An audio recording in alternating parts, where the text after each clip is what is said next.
जय हिंद दोस्तों, स्वागत है आप सभी का आज के इस वीडियो में। तो 21 दिसंबर है, आज का न्यूज़पेपर हम 10 मिनट में कवर करेंगे। चलिए शुरू करते हैं। एमएम अकेडमी ऐप डाउनलोड जरूर कीजिए। यहाँ पर आपको वेरियस यूपीएससी के लिए और बाकी स्टेट पीएससी के लिए कोर्सेस मिलते हैं, प्रीलिम्स और मेन दोनों ओरिएंटेड। तो डाउनलोड कीजिए एमएम अकेडमी ऐप और वीडियोस को एंजॉय कीजिए। आइए पहले इस पर आते हैं। यहाँ पर बेसिकली फिर से जो बिल है वो इंट्रोड्यूस किए गए हैं। इंट्रोड्यूस किया, लोकसभा ने पास कर दिया है। ये बिल बेसिकली जो ओल्ड लॉज थे हमारे, Indian penal code, Indian evidence act and code of criminal procedure, CrPC, IPC और आईईए, इनको रिप्लेस करते हैं। तो इंडियन पिनल कोड जो है वो रिप्लेस करता है, मतलब बेसिकली नया उसकी जगह पर लाया गया है भारतीय न्याय संहिता बिल। ये पहले भी लाए गए थे, लेकिन अब ये सेकंड फिर से इंट्रोड्यूस किए गए हैं कुछ करेक्शन करके, तो इसलिए ये लाया गया है। सेकंड जो है वो ऐड किया गया है। इंडियन एविडेंस एक्ट के जगह पर भारतीय साक्ष्य बिल जो है वो लाया गया है, एंड कोड ऑफ सीआरपीसी की जगह भारतीय नागरिक सुरक्षा संहिता बिल ये बेसिकली इंट्रोड्यूस किया गया है। अब देखिए इसकी जो डिटेल्स है वो उस पर मैं एक सेपरेट वीडियो लेकर आऊँगा, वो भी 3D एनिमेशन में। ये मेरा एक्चुअली फर्स्ट फुल वाला, मतलब इतना लंबा वाला 3D एनिमेशन वीडियो रहेगा। अभी तक मैं शॉर्ट जो 3D एनिमेशन है वही लेकर आता हूँ। तो आप अगर शॉर्ट्स वीडियो नहीं देखते हो यूट्यूब चैनल पर तो वो ज़रूर देखिए, काफ़ी आपको इंसाइट उससे मिलेगी। और ये मेरा पहला ऐसा वीडियो रहेगा जो मैं फुल इस पर 3D एनिमेशन के थ्रू बनाऊंगा, जिससे कि एग्जाम्पल्स के थ्रू ये जो बिल है इसमें क्या चेंजेस लाए गए हैं ये मैं आपको समझा सकूँ। तो यहाँ पर अगर हम न्यूज़पेपर के एडिटोरियल्स देखते हैं तो इंडिया डिफेंस बजटिंग यहाँ पर लाया गया है। अब देखिए यहाँ पर बेसिकली क्या है, इंडिया के डिफेंस सिस्टम जो है उसके बारे में यहाँ पर बात की जा रही है। तो एग्ज़ाम के लिए अगर हम मेंस पॉइंट ऑफ व्यू से भी देखते हैं तो कुछ खास नहीं है जिससे हम लिख सके। यहाँ पर आप देखोगे हिस्टोरिकल प्रोक्योरमेंट चैलेंजेस देखने को मिल रहे हैं। जो हम प्रोक्योर करते हैं, प्रोक्योर मतलब क्या है, बाहर से जो मंगाते हैं, बाहर से जो लेते हैं।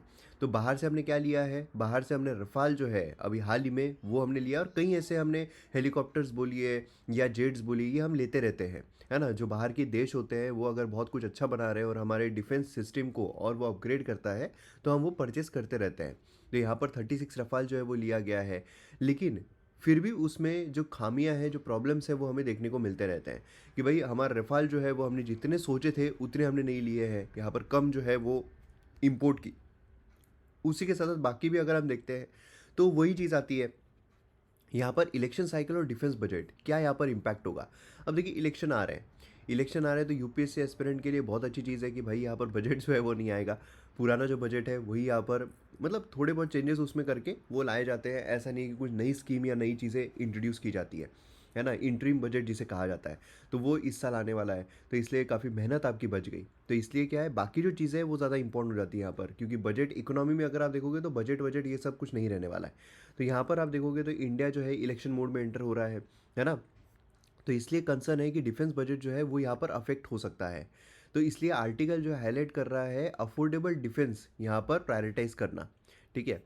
Strategic threats and border tension अगर आप देखोगे तो इंडिया जो है नदर्न बॉर्डर से काफ़ी ज़्यादा थ्रेट उसको देखने को मिलता है, मतलब पाकिस्तान बोलिए, चाइना बोलिए, थ्रेट वहाँ पर आता जाता रहता है। तो यहाँ पर क्या है, आर्टिकल बेसिकली स्ट्रेस कर रहा है कि जो रिसोर्सेस है वो सही तरीके से एलोकेट किए जाए, रिसोर्सेज सही तरीके से लिए जाए। तो यहाँ पर बेसिकली बात की जा रही है कि यहाँ पर इलेक्शन आ रहे हैं, उसमें ज़्यादा पैसा खर्च हो, तो यहाँ पर बजट जो है हमारा डिफेंस बजट उसमें कमतरता ना हो जाए, जिससे कि क्या है कि हमारे ऊपर जो प्रॉब्लम्स है वो और ज़्यादा बढ़ते जाए। मॉडर्नाइजेशन चैलेंजेस, आर्टिकल यहाँ पर बोलता है कि भाई यहाँ पर जो इंडियन मिलिट्री है, सभी ब्रांचेस बोलिए जिसमें इंडियन आर्मी आती है, नेवी आती है, मॉडर्नाइजेशन के मामले में काफ़ी डिफिशियंसी चल रही है। हम मॉडर्नाइज नहीं कर पा रहे, हमें जितना अपग्रेडेशन चाहिए उतना अपग्रेडेशन नहीं कर पा रहे।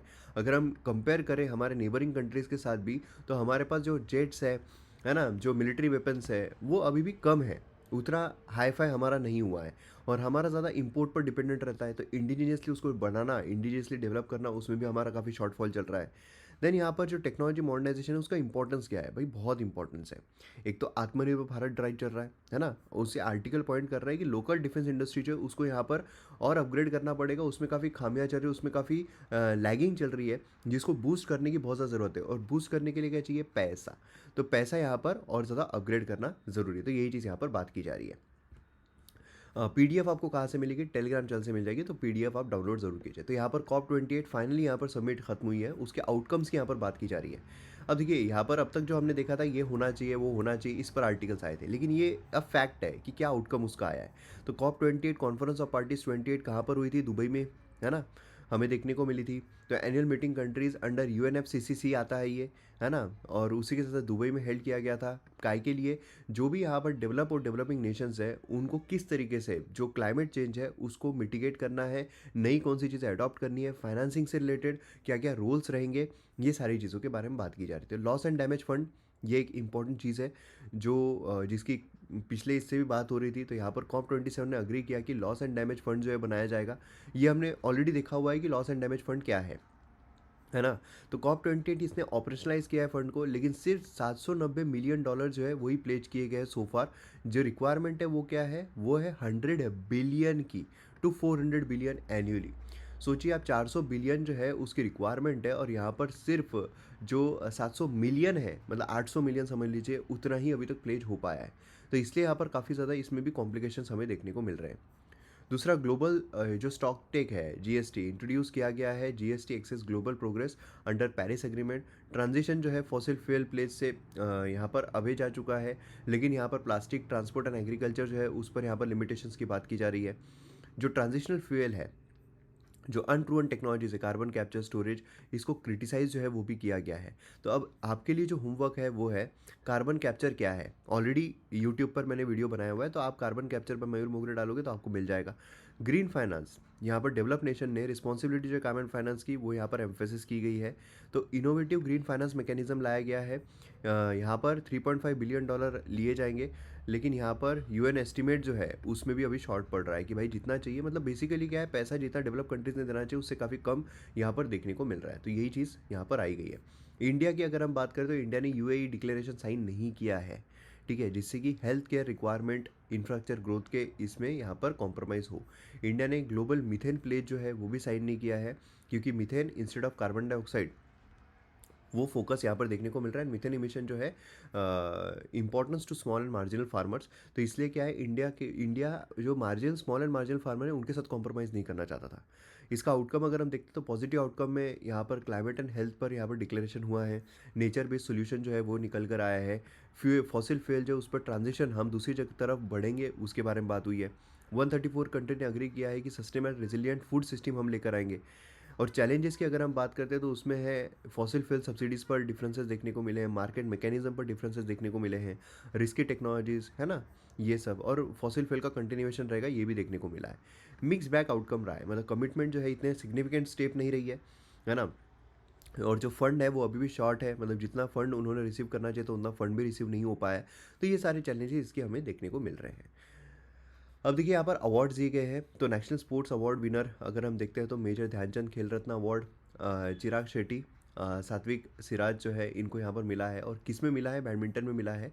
तो ये इंपॉर्टेंट चीज़ है, क्या मैच द पेयर में आपको आ जाता है, क्योंकि ऑलरेडी यूपीएससी ने जो major Dhyan Chand award, Arjun award, किस द्रोणाचार्य अवार्ड, देन उसके बाद Dhyan Chand award, lifetime achievement, तो ये किसके लिए दिए जाते हैं ये ऑलरेडी एग्जाम में पूछे गए हैं।